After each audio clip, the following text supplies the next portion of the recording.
Allez chez le médecin. Bonjour, c'est Marion. Je voudrais te raconter la fois où je suis tombée malade et où j'ai dû aller chez le médecin. Un matin, je me suis réveillée après une nuit de sommeil terrible. J'avais mal au ventre et j'avais à peine dormi.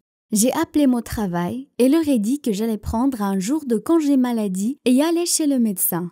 Quand j'ai appelé notre médecin de famille, le docteur Dupont, elle m'a dit qu'elle avait le temps de me voir plus tard dans la journée, à 12h. À 11h45, je me suis allée au cabinet du médecin. J'étais un peu en avance, alors je me suis assise dans la salle d'attente jusqu'à ce que le docteur Dupont appelle mon nom. L'attente n'a été que de 5 minutes environ. Quand elle a appelé mon nom, je l'ai rejointe dans son bureau. Je lui ai parlé de la douleur à l'estomac et du fait que je n'avais pas du tout dormi. Elle m'a posé beaucoup de questions sur la douleur, comme l'endroit exact où je l'ai ressentie et si elle s'est déplacée, si j'ai eu de nausées, si j'ai perdu l'appétit et si j'ai eu de la constipation ou de la diarrhée. Puis elle a pris ma température avec un thermomètre. J'avais une faible fièvre de 37,8. Elle m'a demandé de m'allonger sur le lit d'examen et elle a palpé mon ventre avec ses mains. C'était vraiment inconfortable et désagréable.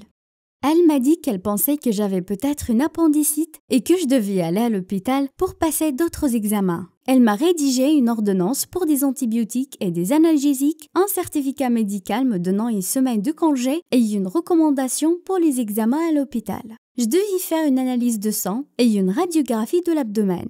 J'avais également besoin d'un test d'urine et le docteur Dupont m'a donné un petit pot en plastique à emporter chez moi pour faire un échantillon. Elle a dit que ce n'était peut-être pas encore si grave et que les antibiotiques pourraient suffire. Elle voulait que les tests soient effectués pour s'assurer que l'appendicite n'était pas trop avancée. Car si c'était le cas, je pourrais avoir besoin d'une intervention chirurgicale mineure. J'étais très surprise et un peu effrayée. Je n'avais jamais été opérée auparavant.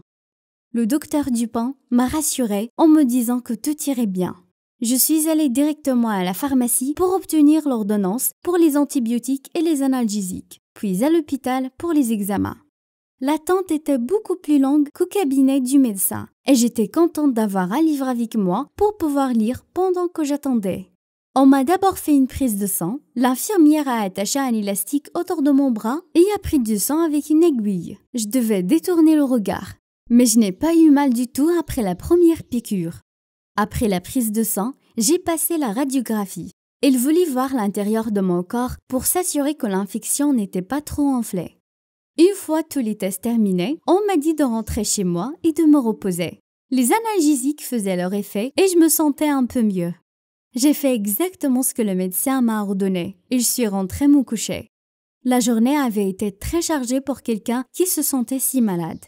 Le lendemain, le docteur Dupont m'a appelé. Les tests étaient tout bons.